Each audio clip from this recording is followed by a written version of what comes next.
the intensity at these town halls, to the extent that any Republicans are holding them because they're a little bit worried, is really not in any way receding. I mean, I think, my sense is that there are multiple layers of how people have been activated through this. And and it makes total sense. The group of people who are still the most activated, it seems to me, are ones who are under direct threat from a Trump administration. And that means people of color, women, Muslims, and people who rely on their health care and have had illness or have family members who are ill, because this is real. And, I've seen the arguments that say it's going to die in the Senate. I'm not convinced of it, folks. There are conservative senators who want to cut Medicaid. I'm quite convinced they're going to figure out something. And it may not be as bad as the House bill, but I'm becoming more and more convinced it's going to be pretty bad. You don't see Paul Ryan or Mitch McConnell in any way backing off of any of this stuff. But this is pretty impressive. North Dakota, Representative Kevin Cramer, and you were on this, right? Back when you were getting micromodal, Matt, because he's from North Dakota as well. He's the one representative from North Dakota. On Thursday, he was in Mandan. Where is that? Mandan is right across the river from Bismarck. It happens to be my hometown. Well, hello. What?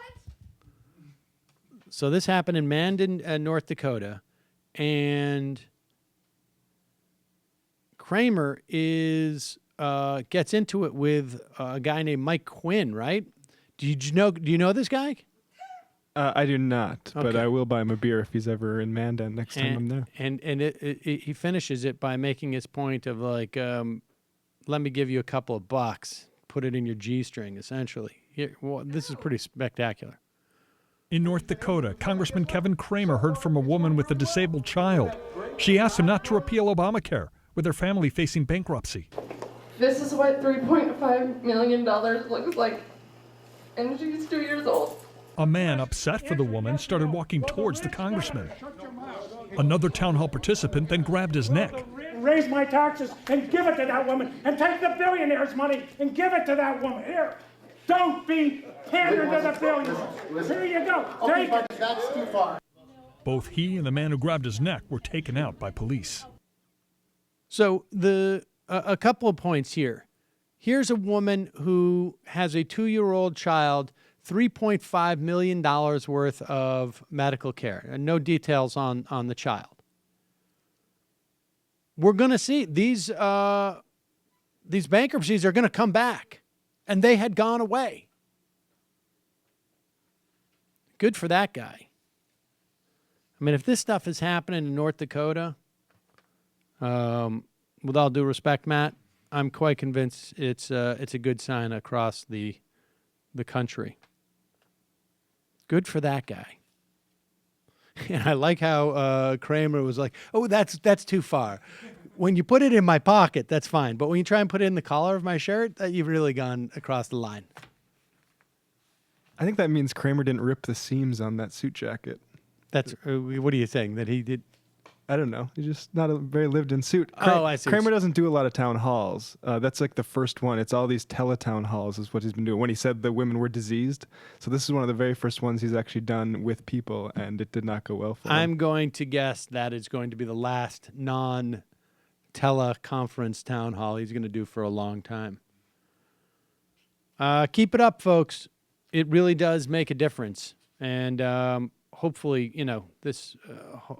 Hopefully it will change some behavior, at least in the Senate. We'll see.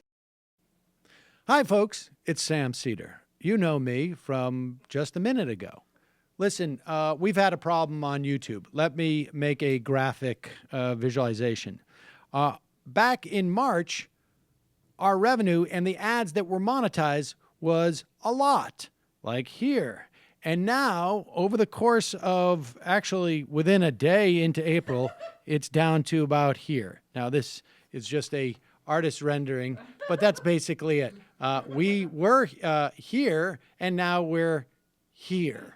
That's because of some YouTube thing where advertisers were concerned on being on hate sites. And of course, we're a news organization that sometimes talks about hateful people, and we got caught up in their algorithm. I thought it would be fixed by now. It's not.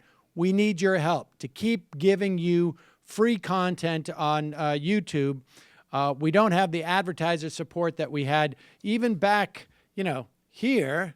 So we're looking for your help. Go to our Patreon site, give a couple of bucks. Literally, you could give a couple, and it would be very helpful. Head over there. Here's the link right here or down there. It's somewhere around here. Find it and go help us out. Thanks so much. Enjoy the rest of the show.